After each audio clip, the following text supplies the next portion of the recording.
I sat at the far end of the table at Luminaire watching my family celebrate Mom's milestone birthday. The crystal chandeliers cast perfect light across the marble floors. White-gloved servers moved silently between tables. Every detail of this restaurant was exactly as I'd envisioned it 7 years ago. "Sarah, you're awfully quiet," my sister Victoria said, her diamond bracelet catching the light. "Can't afford to order anything?"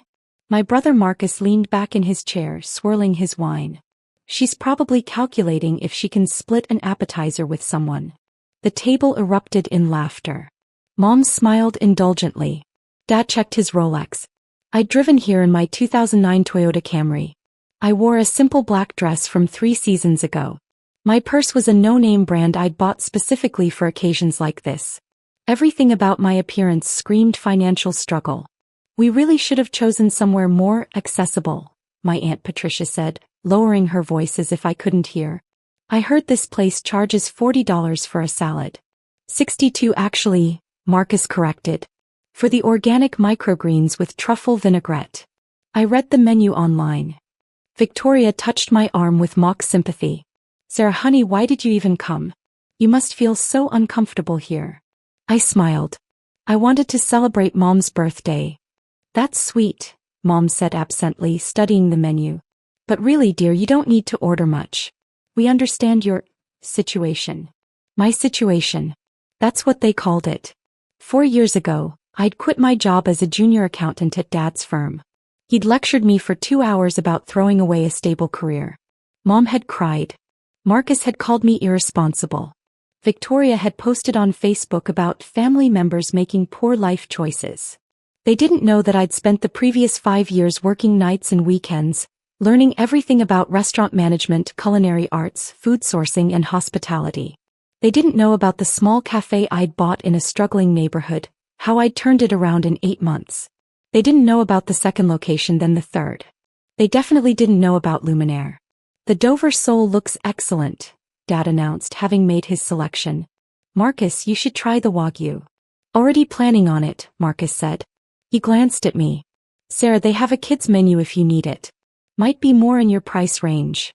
More laughter rippled around the table.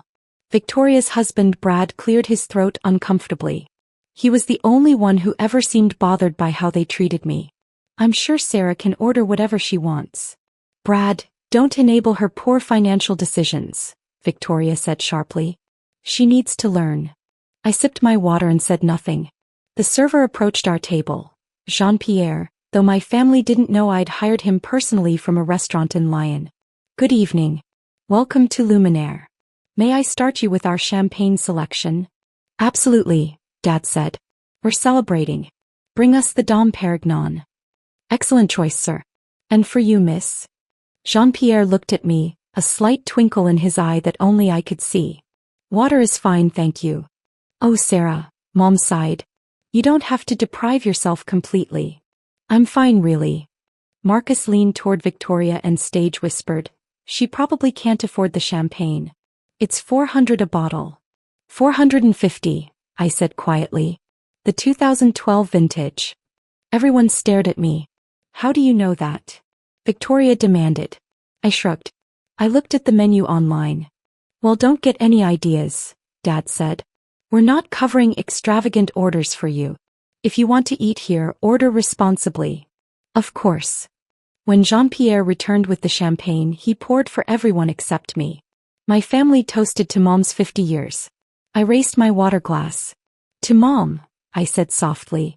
"May this year bring unexpected revelations." No one caught the double meaning. As they ordered, Marcus getting the most expensive items, Victoria choosing the chef's tasting menu, Dad selecting the premium wine pairing, I ordered a simple pasta dish. "The Cassio e pepe?" Jean-Pierre confirmed. "Yes, please." "Very good, miss." His eyes held a question. I gave the tiniest shake of my head. "Not yet." My Aunt Patricia leaned across the table. "Sarah, sweetheart, we've all been talking. We're concerned about you. Here it comes. You're 32 years old," she continued. "No career, no savings, driving that ancient car. Don't you think it's time to grow up?" "I have a career," I said. "Working at that little diner?" Marcus scoffed. "That's not a career, that's a cry for help." I didn't correct him that I hadn't worked at the cafe in 3 years. Let them think what they wanted. We want to help, Mom said, her voice dripping with concern. Your father and I have discussed it. We're willing to get you back into the firm. Entry-level position, of course. You'd have to prove yourself. That's very generous, I said. It is, Dad agreed. Most people don't get second chances like this. Victoria set down her champagne.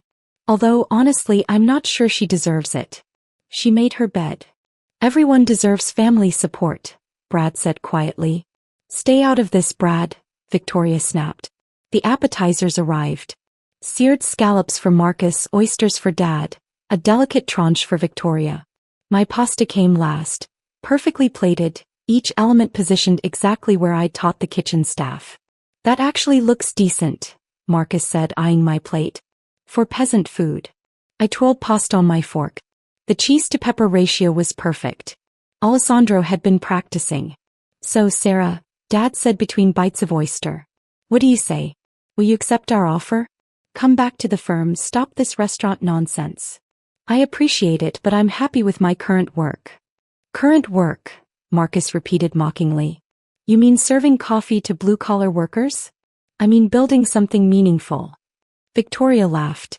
Meaningful? You're barely surviving. Mom told me you asked to borrow money last month.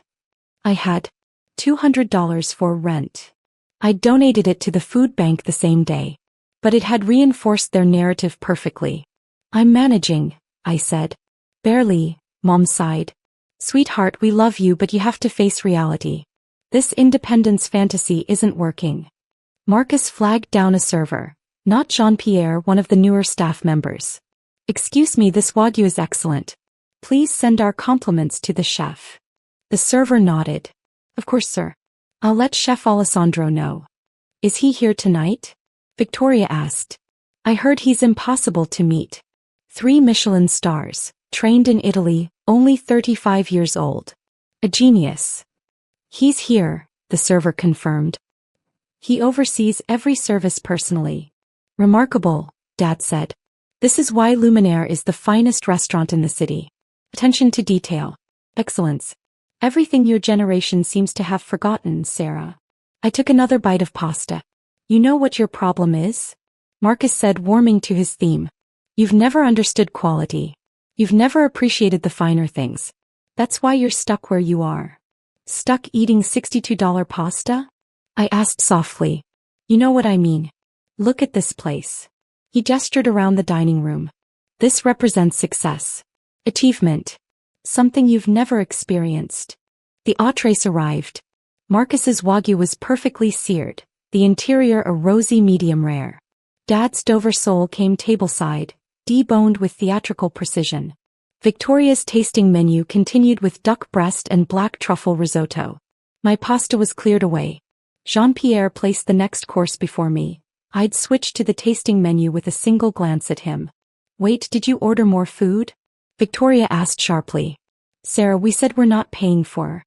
It's complimentary, Jean-Pierre said smoothly. The chef's gift. Why would the chef give her free food? Marcus demanded. Perhaps he appreciates all diners, Jean-Pierre said diplomatically. I cut into the perfectly cooked lamb, hiding my smile. This is exactly your problem, Victoria said, her voice rising slightly. Always looking for handouts. Always expecting others to carry you. Victoria, Brad murmured. Not here. Why not here? She needs to hear it. We've all been too soft on her. Mom touched my hand. Darling, we're only hard on you because we care. We want better for you. Better than what? I asked. Better than whatever this is. She waved vaguely at me. You're wasting your life. Around the dining room, other conversations continued. A couple celebrating an anniversary. A business dinner in the corner. Regular people enjoying exceptional food. None of them knew that every detail of their experience, from the temperature of the bread to the angle of the lighting, had been obsessed over by someone sitting at table 12, being told she was wasting her life. Dad's phone buzzed. He glanced at it and smiled. Ah, Marcus, I forwarded you that client. Did you close the deal? Signed this morning, Marcus said proudly. 2.3 million. My biggest yet. Excellent work, son. Meanwhile, Sarah's biggest achievement is probably getting through a shift without burning herself on a coffee maker, Victoria said. The table laughed again. I was used to being the punchline. Although, Aunt Patricia said thoughtfully, I suppose we should be grateful. At least she's working. Not like those young people who live off their parents completely. True, Mom agreed. Sarah has always been proud. Too proud to accept help even when she desperately needs it. Pride is expensive, Dad said. As she's learning. Marcus leaned back, satisfied with his meal. You know what I don't understand? Why you'd even want to work in food service. It's so beneath your potential. Is it? I asked. Of course. You have a degree in finance. You could be making 6 figures. Instead you're making, what? Minimum wage plus tips. Something like that. It's tragic, Victoria said. Honestly tragic. The sommelier approached with dessert wine pairings. Dad ordered for the table except me. She doesn't need dessert wine, he told the sommelier.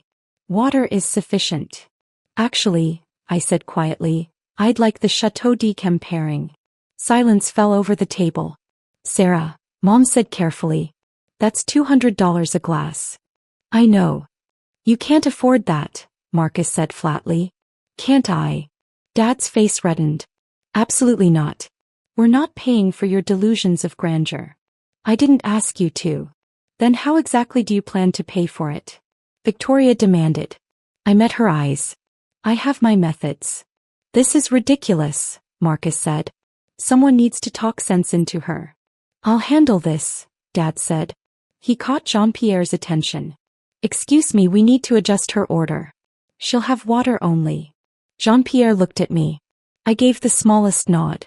I apologize, sir, but I take orders from Ms. Laurent directly. What? Dad sputtered. And Ms. Laurent, Jean-Pierre continued smoothly, never pays for anything at Luminaire. House policy. House policy? Victoria repeated.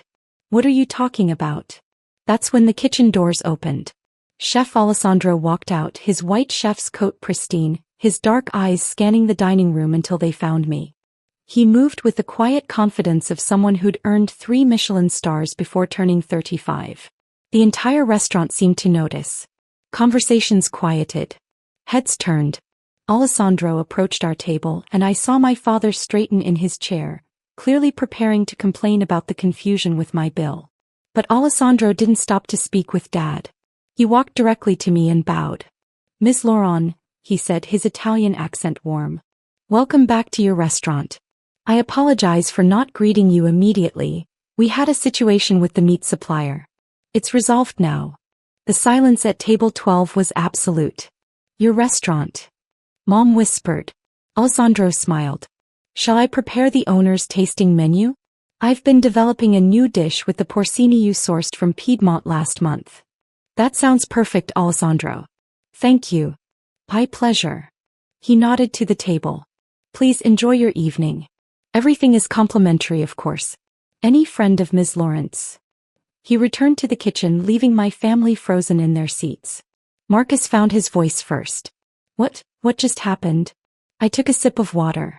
Alessandro is particular about greeting owners personally. Owners, Victoria repeated faintly. You own this restaurant? Not just this one. Dad's face had gone from red to white. What do you mean, not just this one? I set down my glass. I own Luminaire. And Stella in the theater district. And Mare et Terra by the waterfront. And Bohème in the arts quarter. And 6 others across the city. 10 restaurants total. The Luminaire collection. That's impossible, Marcus said. Is it? You work at a diner, Mom stammered. I worked at a cafe. Past tense. It was my first location. I sold it 3 years ago to finance expansion. Victoria's hands were shaking. But you asked Mom for rent money. I asked to borrow $200. I never said what for. You assumed it was for rent. The car, Dad said slowly. That old Camry. Gets excellent gas mileage. Why would I need anything flashy? I'm usually in the kitchen anyway. The clothes, Aunt Patricia whispered. Comfortable. Practical. I don't need designer labels to prove anything. Jean-Pierre appeared with the Chateau d'Yquem. He poured carefully, the golden liquid catching the light. Your dessert courses will begin shortly, Ms. Laurent, he said. Thank you, Jean-Pierre. After he left, Marcus leaned forward. This is a joke. Some kind of elaborate prank. Why would I joke about this? Because it's impossible. You're a failure. You quit Dad's firm. You threw away your career.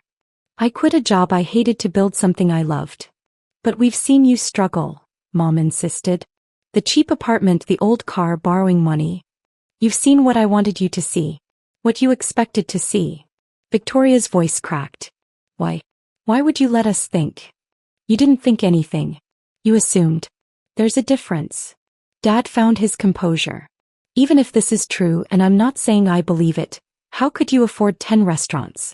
Do you have any idea what commercial real estate costs? I started small. They turned it profitable in 8 months using techniques I learned working nights while at your firm, Dad. Sold it for 3 times what I paid. Bought Stella. Flipped it in 2 years. Bought Luminaire as a gutted space. Renovated it. Earned 3 Michelin stars in 18 months. Used that reputation to expand. 3 Michelin stars, Marcus repeated numbly. Alessandro and I worked 100-hour weeks for a year straight. But yes, 3 stars. We're the only restaurant in the city to achieve it. The desserts began arriving. A delicate lemon tart for Victoria. Chocolate soufflé for Marcus. Vanilla bean panna cotta for Dad. For me, Alessandro sent out his new creation, the porcini dish he'd mentioned. A work of art on a plate. How much? Dad asked hoarsely. How much is all this worth? The Luminaire collection? The independent appraisers valued it at $430 million last month. Though that doesn't include the real estate I own separately or the hospitality consulting firm. Victoria made a choking sound. 400. Mom couldn't finish the sentence. And 30 million, I confirmed. Give or take. The market fluctuates. Marcus pushed back from the table. I don't believe this. Show me proof. I pulled out my phone, opened an app and turned the screen toward him. This is the Luminaire Collection Management Dashboard. Real-time revenue across all properties. Today's total is, I glanced at the number, about $840,000. That's one day. Aunt Patricia gasped. It's Saturday. Weekend numbers are higher. I swiped to another screen. Here's the corporate structure. Laurent Hospitality Group. I'm the sole owner.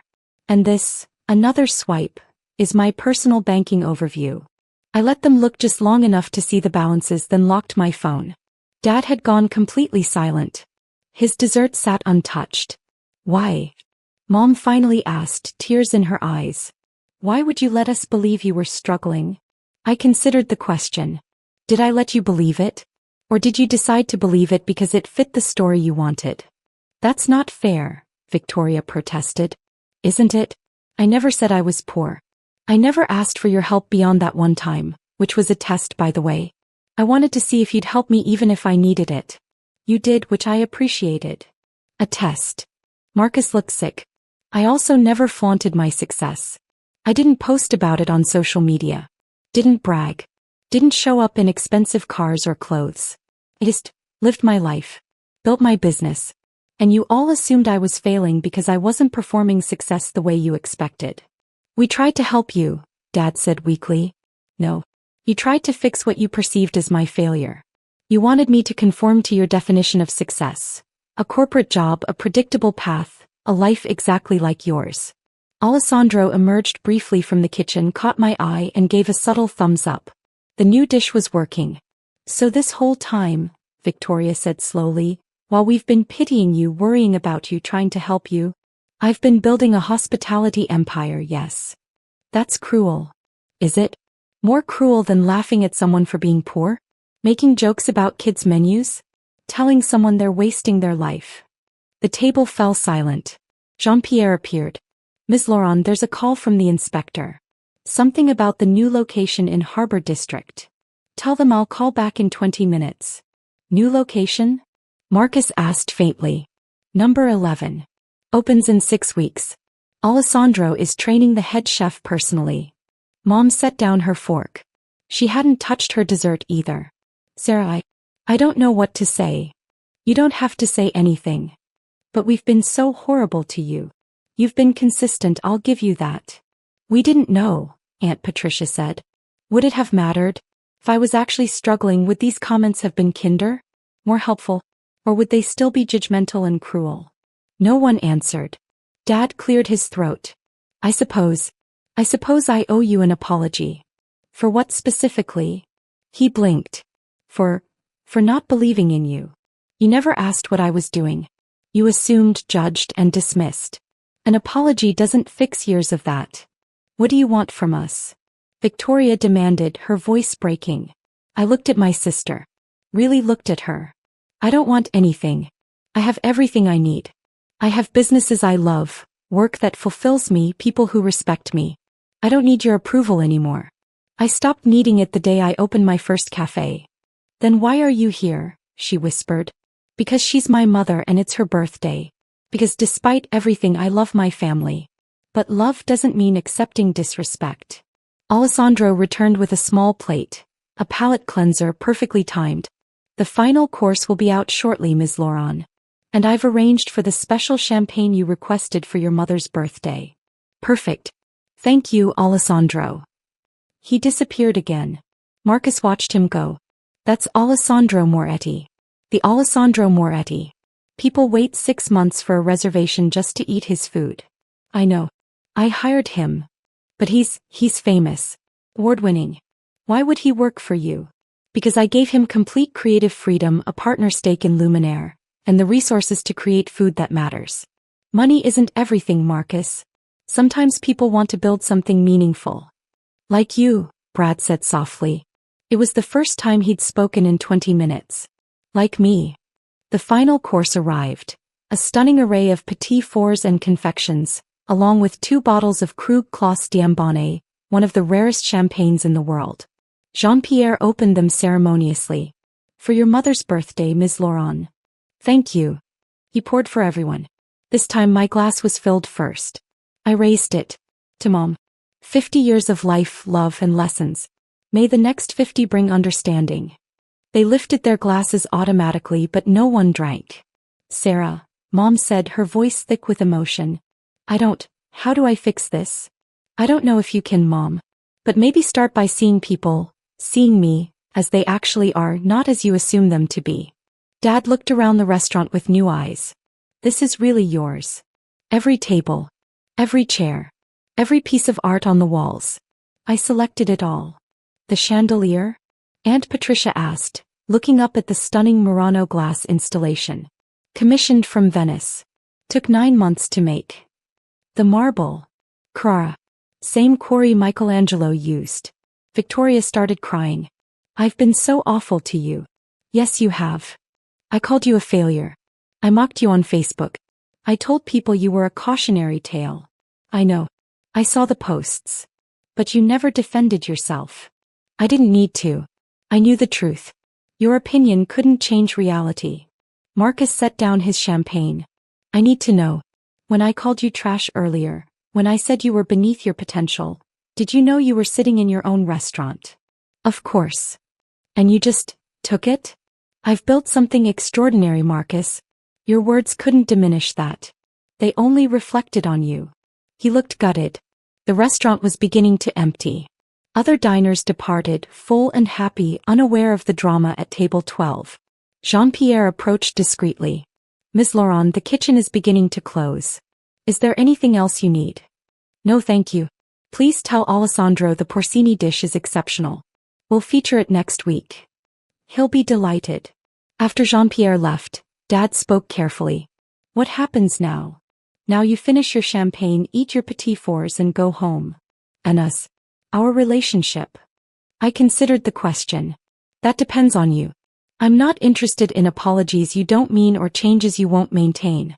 But if you genuinely want to see me as I am, not as you assumed I was, then maybe we can rebuild. I want that, Mom said immediately. I want to know my daughter. The real you. Do you? Because the real me works 16-hour days. The real me cares more about the sourcing ethics of my ingredients than designer handbags. The real me built this empire from nothing without your help or approval. Can you accept that person? I can try. It wasn't a promise, but it was something. Victoria wiped her eyes. Can I come visit one of your restaurants? Not as a customer but as your sister? I want to understand what you've built. If you're genuinely interested and not just curious about the money, yes. I am. I really am. Marcus remained quiet, staring at his champagne. Marcus. I prompted. I need time, he admitted.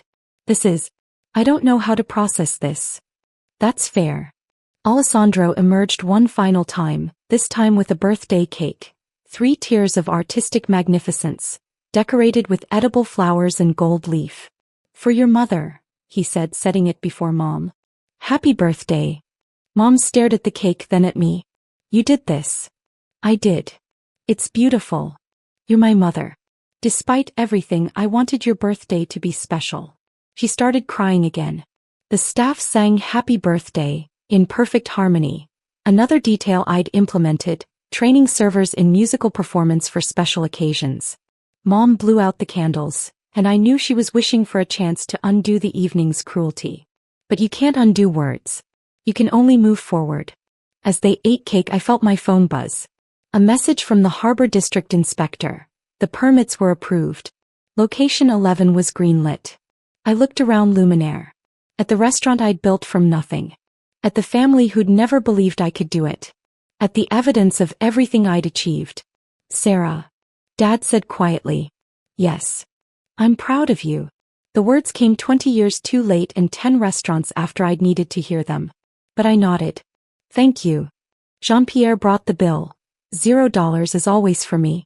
But printed at the bottom was the actual cost of their meal. $4,700. Dad saw it and went pale. On the house, I said. Happy birthday, Mom. As they stood to leave, coats retrieved and goodbyes murmured, Victoria hugged me. I'm sorry, she whispered. I'm so sorry. I know. Can we start over? We can start honest. That's better than starting over. They filed out into the night. My father, mother, siblings, aunt, all carrying the weight of their assumptions and the shock of reality. I stayed behind, walking through the empty dining room.